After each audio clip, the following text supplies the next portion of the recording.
आशीर्वाद दिया है तो चलो ठीक है, लेकिन ये जगह कौन है?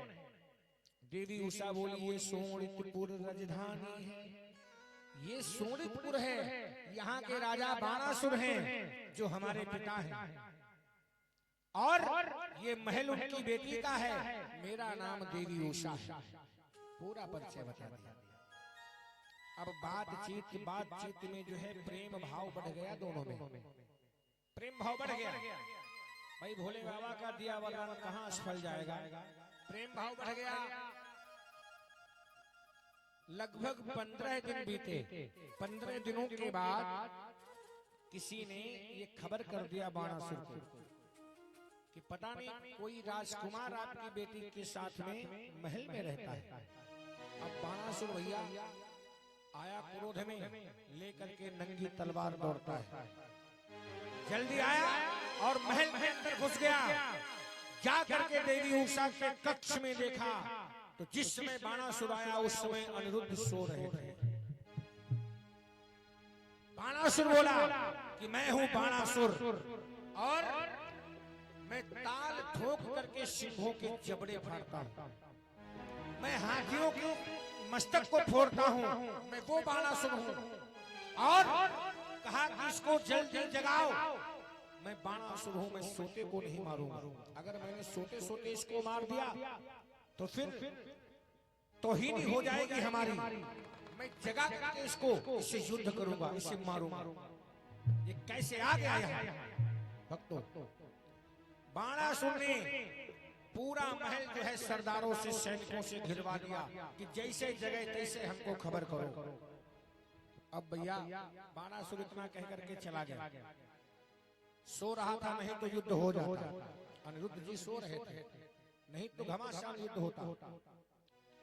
अब हुआ क्या, बाणासुर चला गया, बैठ करके पंचा शाट खेलने लगा और इधर इंतजार कर रहा है कि कब वो राजकुमार जो है कब वो नींद से जगे और कब मैं उसे मारूं। प्रातः जब अनिरुद्ध कुंवर उठ जाते हैं, बाणासुर को खबर कर दी गई कि अनिरुद्ध जग गए। अब बाणासुर आया 1000 भुजाओं को लेकर के, बोले शंकर भगवान की 1000 भुजाओं को लेकर के बाणासुर आया। और जब आया तो देवी उषा घबरा गई, क्योंकि वो जानती थी, जानते हो, वो समझती थी कि ये हमारे पिता से हो सकता है युद्ध न जीत पाए। देवी उषा ने कहा कि प्राणेश्वर ये मेरा पिता है और इसको भी भोले बाबा ने वरदान दिया है, बड़े बड़े वरदान दिए हैं, इसके पास 1000 भुजाएं हैं, बड़ी शक्ति है, बड़ा बहुत बल है। तो हे प्राणेश्वर, अब अपने प्राणों की फिक्र अब अपने आप ही करो, मैं यहाँ कुछ नहीं कर सकती।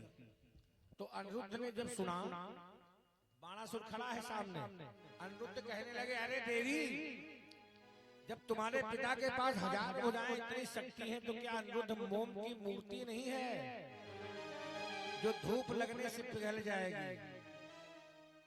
अनिरुद्ध ने कहा कि बोले अनिरुद्ध शांत बैठो। देवी उषा से कहा बोले अनिरुद्ध शांत बैठो, जो होगा देखा जाएगा। बोले अनिरुद्ध शांत बैठो, जो होगा देखा जाएगा।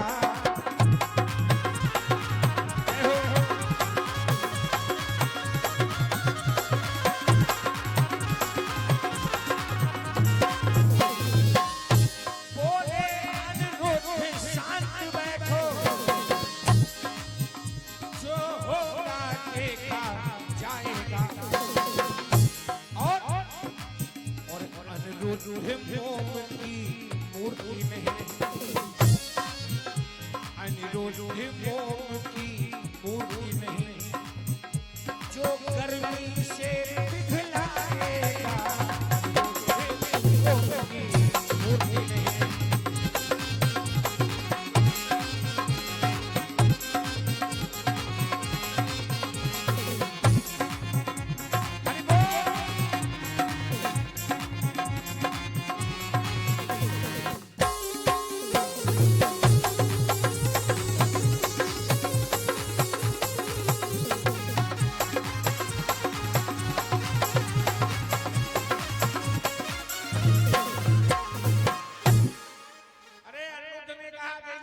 शांत हो जाओ।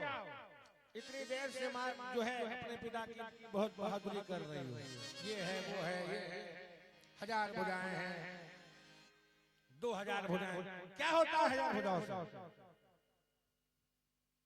अरे मैं कैसे डरता हूँ? अनिरुद्ध बोले, ऐ देवी तुम बस एक इशारा कर दो कि कह दो तो सूर्य निकल जाऊं। अरे अनिरुद्ध बोला, क्या अनिरुद्ध को तुमने कमजोर समझ लिया? बोला कह दो तो सूर्य निकल जाऊं अथवा रोक दूं हवाओं को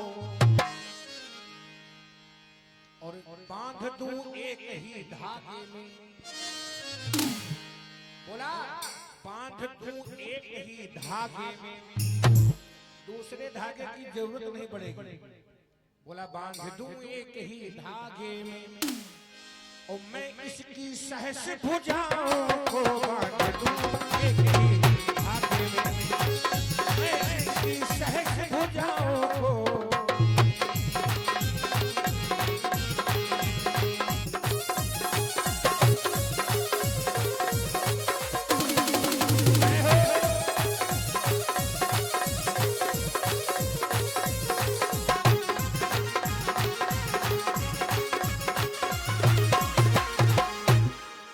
बोले अरे देवी इतनी प्रशंसा ना करो, क्योंकि हम कहते कुछ नहीं है और अभी आप हमसे पूरी तरह से परिचित नहीं कि हम हैं कौन।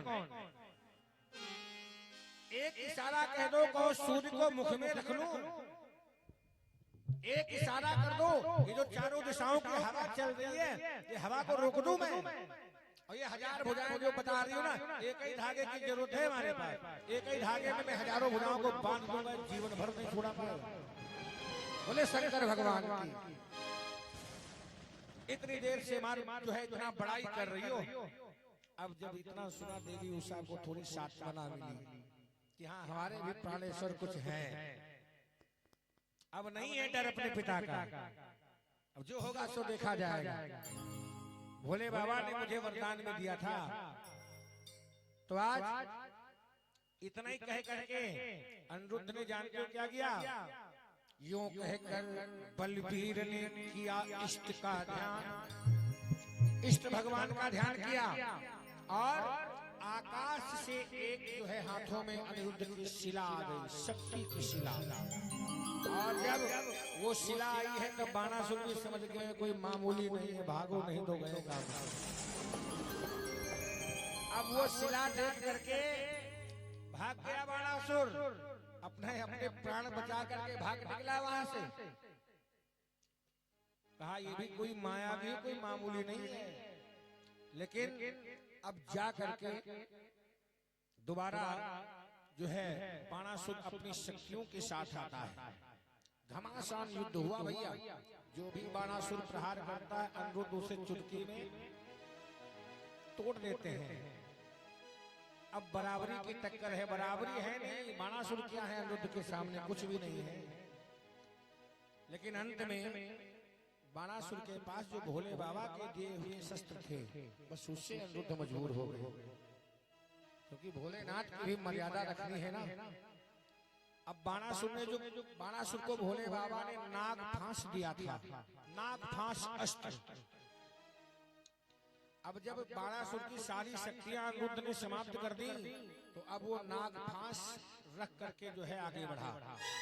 अब अनिरुद्ध ने देखा, कहा अरे ये तो भोले बाबा का दिया हुआ नाग फांस है, अगर मैं इसका खंडन करता हूँ तो भोलेनाथ का अपमान हो रहा है। तो अब कोई हमारे पास कोई रास्ता नहीं। अब बेचारे अनिरुद्ध उसी नाग फांस में बंध गए। भोले बाबा का सम्मान किया है यहाँ पर, बोले शंकर भगवान की। नाग फांस में बांध लिया अनिरुद्ध को और बांध करके बाणासुर भरी सभा में ले गया। भरी सभा में ले जाता है